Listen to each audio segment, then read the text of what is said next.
Amazing. Hi, Brandon. How's it going? It's going all right. Thanks. How are you doing?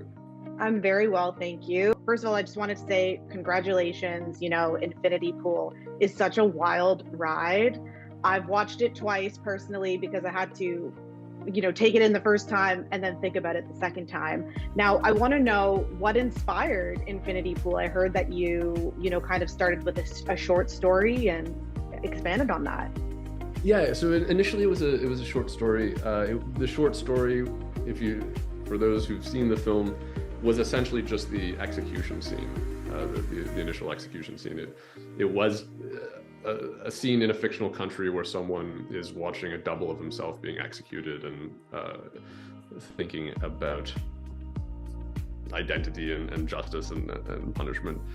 When I decided to expand it into a feature, and also it was a short comic at one point in a comics anthology, that's when I brought in the resort stuff, because that seemed like a great setting for characters who are operating without conventional consequences. That's amazing. I want to know, what is the biggest takeaway that you want your viewers to have from this film? Do you want them to leave being like, what just happened? Because I was on the edge of my seat. I was gripping the theater seats when I was watching this because I didn't know where it was going to go. Oh, well, that's fantastic to hear. Thanks for that. To be honest, though, I don't like to answer that question because I like to leave room for the audience to explore a film. I don't want people to go in knowing what I hope they take away from it, or knowing what my interpretation of the film is. I really like films where there's room for an audience to inject their own interpretations and maybe even disagree with each other. If there's any kind of discussion about the meaning or takeaway of a film, to me that's a great thing. That's the kind of filmmaking that I really like. So yeah, I guess ask me in 2 years and we can talk about it. But I don't want to preclude the possibility of having the audience explore it on their own. Of course, personally, for me, I've thought, it ended one way, and then I think about it some more, and I'm thinking, oh, it could be this way too. So I know, of course, you're not going to tell us, but I think that it's. I can tell you right now, we're all thinking, and we're all like, what the heck, right? So, really great work on your end. I want to talk about the incredible cast. The casting for this, for every character, it just makes so much sense to me. I want to know how, you got Alexander Skarsgård and Mia Goth involved in the project. Well, Alex was working on The Northman, and he was very cold.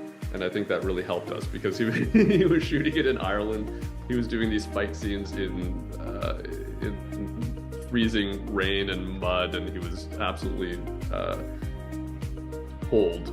And so when he got a script for a movie that takes place at a resort, I think he said yes immediately. The joke was on him, of course, because actually it was very cold by the time we finished shooting. There's a scene where he's fighting naked in this as well, and it was also shot in below freezing temperatures. It was snowing when we shot that, so it was just a repeat of his Northman experience. But I think that definitely helped us.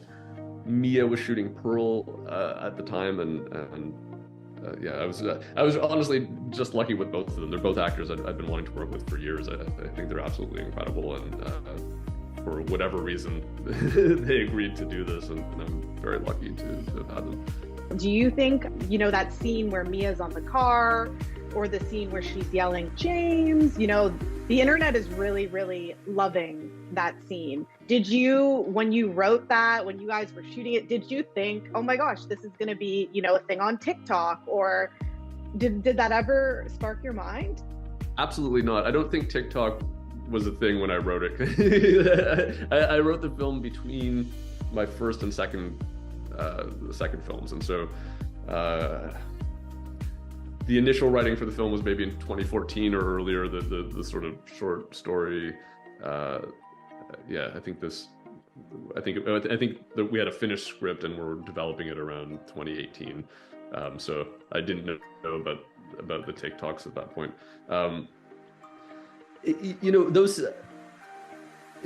really funny. Those scenes are on paper technically what they are in the film, but Mia really gave them this additional energy, and you know, she really brought something spectacular to them. They obviously are part of the climax. I knew they needed to be big, but I don't think with a lesser actor they would have achieved that level of interest for the internet. I mean, she's on an incredible. She's a star. She's a star. She's on an incredible tear right now. I've always thought she was amazing. I mean, we cast her before those movies came out, and so it's sort of incredible that she's getting this much deserved attention. But yes, I knew 100%. She had it in her, but she really took it to another level. No, she's fantastic, and I can't wait to see where she goes next as well. Now, I want to know, was there a difficult decision in the artistic process when making this film that you can share at any stage? It was all difficult, to be honest. I think the trickiest thing was just that it was an indie film, and we were trying to do a lot for the time and money that we had. Not that it was a small film, especially by Canadian standards. You know, it's not tiny, but the amount that we were trying to fit into our shooting schedule and the amount that we were trying to do with that money was quite a lot. So the whole thing was a sprint, honestly, from start to finish. From a directorial standpoint, anyways, the shoot was fun but hectic and crazy, and yeah. 100%. Now, I've seen your film Possessor. I'm a huge fan of horror, of sci-fi, and I noticed watching your films, you know, you kind of have a signature style with, you know, the camera flips and the lighting, but I also noticed there's a bit of a theme going on with, I don't know how to say this, I guess like the creepy kind of faces. So in Possessor, you know, the movie poster has that face or mask, which is also in the movie. And then now in Infinity Pool, we've got these masks that they put on. Is there any kind of tie-in? Is that like an Easter egg? What kind of inspired you to continue with this? It's hard to say. I don't know. It probably requires some kind of psychoanalysis. I don't really know. I don't really think about my films as a group of work. You know, I think about each one individually and what they require individually. The mask in Possessor had to do with obviously performing these other characters and people performing each other, and that was designed by Dan Martin, my effects artist. The masks in Infinity Pool were actually designed by a really great filmmaker named Richard Raphorst, who does also comics, graphic novels, and concept art. And I loved his art for many years, and so knowing that they were going to be so central to the imagery of the film, we brought him on just to design those specifically. That's incredible. Would you say that there's any films that you watched growing up that really kind of influenced you? Probably, but I don't know what I don't know what they are. Terrible at answering that question. I don't have a good list.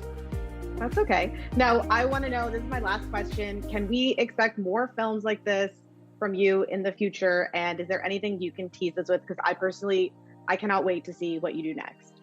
Oh, that's very kind of you. I hope so. It's always hard to know with movies.